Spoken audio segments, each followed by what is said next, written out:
CNN published this piece just the other day.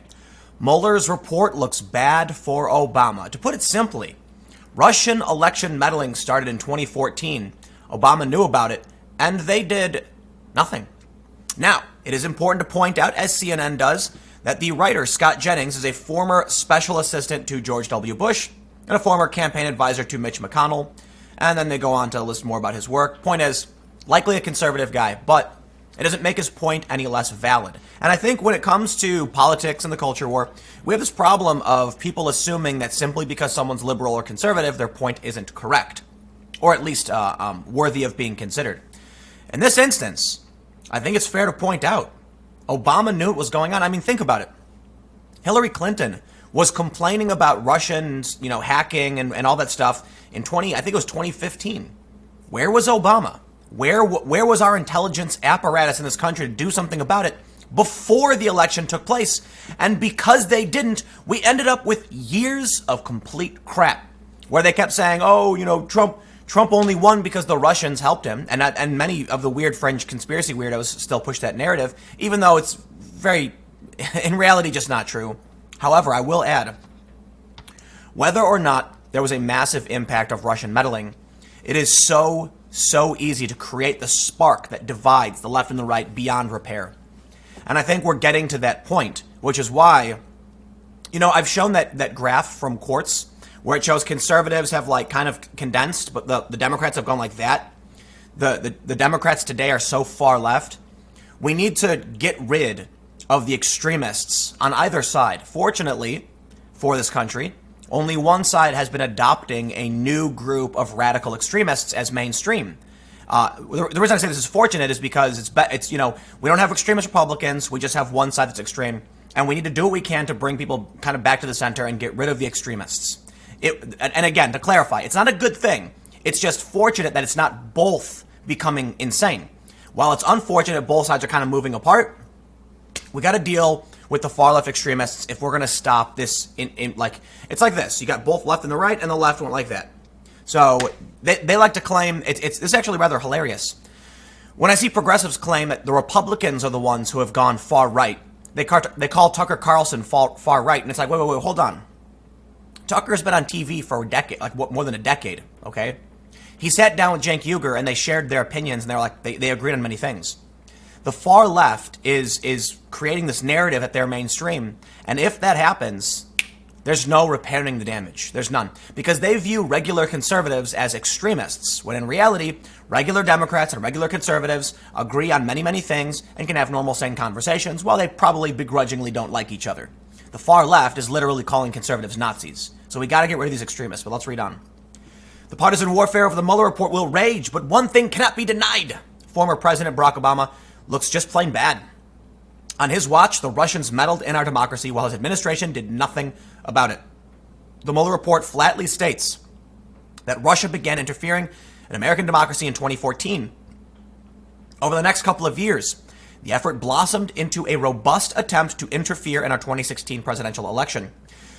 The Obama administration knew this was going on and yet did nothing. In 2016, Obama's national security advisor, Susan Rice, told her staff to stand down and knock it off as they drew up plans to strike back against the Russians, according to an account from Michael Isikoff and David Korn in their book, Russian Roulette, the inside story of Putin's war on America and the election of Donald Trump. Why did Obama go soft on Russia? My opinion is that it was because he was singularly focused on the nuclear deal with Iran. Obama wanted Putin in the deal, and to stand up to him on election interference would have, in Obama's estimation, upset the negotiation. This turned out to be a disastrous policy decision. Obama's supporters claim he did stand up to Russia by deploying sanctions after the election to punish them for their actions.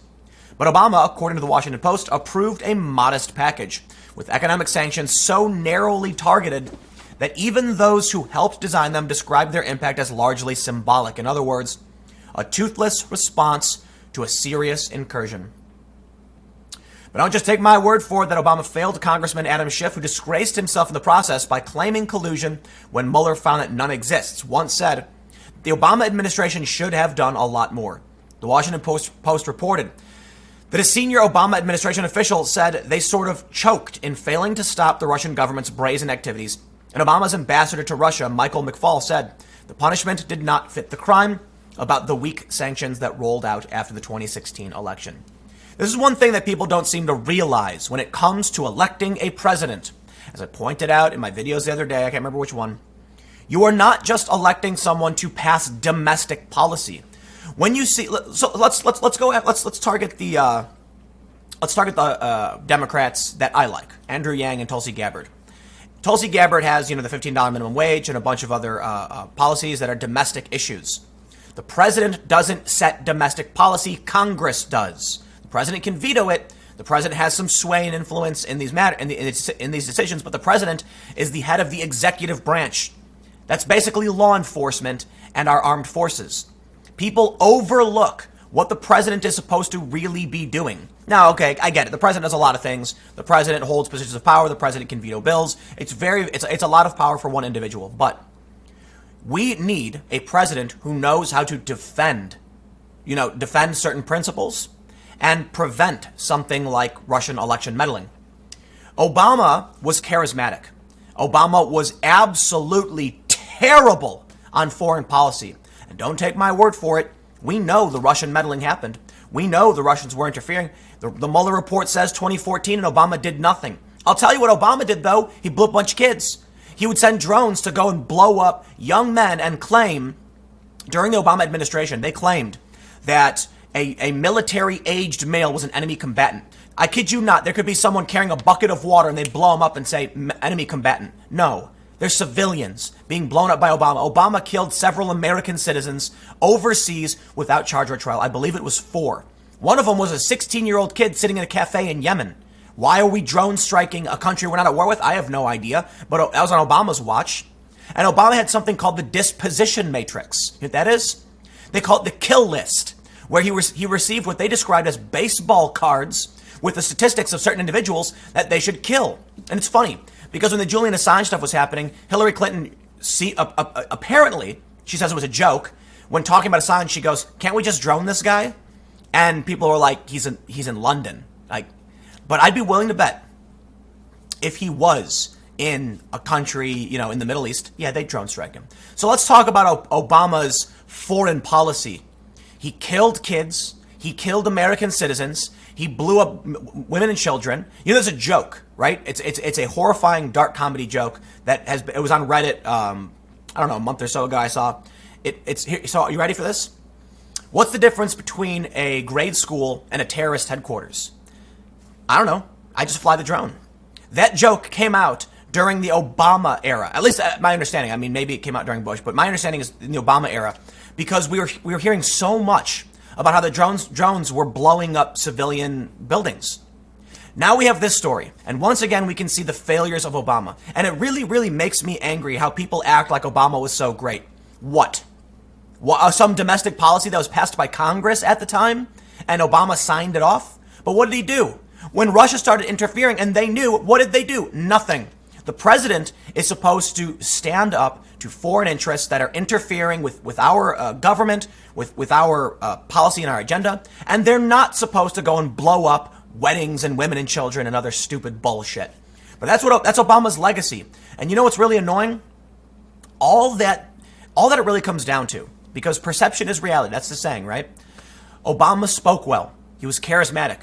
And now people look back on that and they're like, man, wasn't Obama great? Why? Because he spoke well? And this is why I don't have Trump derangement syndrome. Because I recognize I don't care if they speak well. I was a witness in my life to someone who spoke very, very well, was very inspiring, and blew up kids. So do I give it? Look, Trump has done similar things. He just vetoed the Saudi Yemen thing. I'm not trying to give him any special credit by saying this. The point is, I'm not going to look back fondly on Obama. I'm not going to be upset about what Trump is doing and then act like Obama was any better. Let's read some more. Given Obama's record on Russia, one operating theory is that his people needed a smokescreen to obscure just how wrong they were. They blamed Trump. They even blamed Mitch McConnell in some twisted attempt to deflect blame to another branch of government. Yes, because we can say? The Democratic leadership, Obama, the president, yes, the Democrats and who he was supporting, were going to look real bad when it came out it was Obama who screwed this up. So what do? They blame Trump. Trump colluded. That way you couldn't point the finger at Hillary and say, no, this was a Democratic president. No, Trump was colluding with them, so he gets more of the blame. And you know what? They ate it right up. The Democrats did. But it doesn't matter because Trump still won. And now here we are 2 years later, and it was probably the biggest mistake they're ever going to make. Because how many Americans now are going to say, I just think you guys are crazy. The Russia gators have lost their mind. You know, this is why Rachel Maddow, in my opinion, her ratings dropped substantially. Because you had sane people watching saying like, ooh, this Russia stuff's crazy. And they're watching and they want to know more. And then Mueller report, sorry. And so they go, all right, I'm out. That was a waste of time. And her ratings dropped like 20% overnight. There are still people who refuse to let it go. So let's just read the conclusion and we'll get out of here. If you consider Russian election interference a crisis for democracy, then you cannot read the Mueller report, adding it to the available public evidence and conclude anything other than Barack Obama spectacularly failed America. Subsequent investigations of this matter should explore how and why Obama's White House failed and whether they invented the collusion narrative to cover up those failures. Nah, I can't disagree. This happened on Obama's watch. And I'd like to know why the American intelligence apparatus failed in preventing this from happening. I'm not saying I assume that we're invincible. You know, sometimes the United States it's impacted by foreign attacks, terror attacks, cyber attacks. I'd like to know where the failure was so that it doesn't happen again. I'd like to know what Obama did in 2014 that resulted in us not being able to prevent the election interference. I'm not going to pass the buck on anybody else other than the guard who was on duty. Think about it this way. You hire a guard and he's standing in front of your house. While he's standing in front of your house, someone breaks in and steals your shit. Then you hire a new guard. Everyone starts saying the new guard was colluding with the thief. And for 2 years, they investigate that. Instead of asking how they broke into the house when the other guy was on duty. I hate politics. I don't know why I pay attention to this stuff. Stick around. Next video coming up at 1 p.m. I will see you then.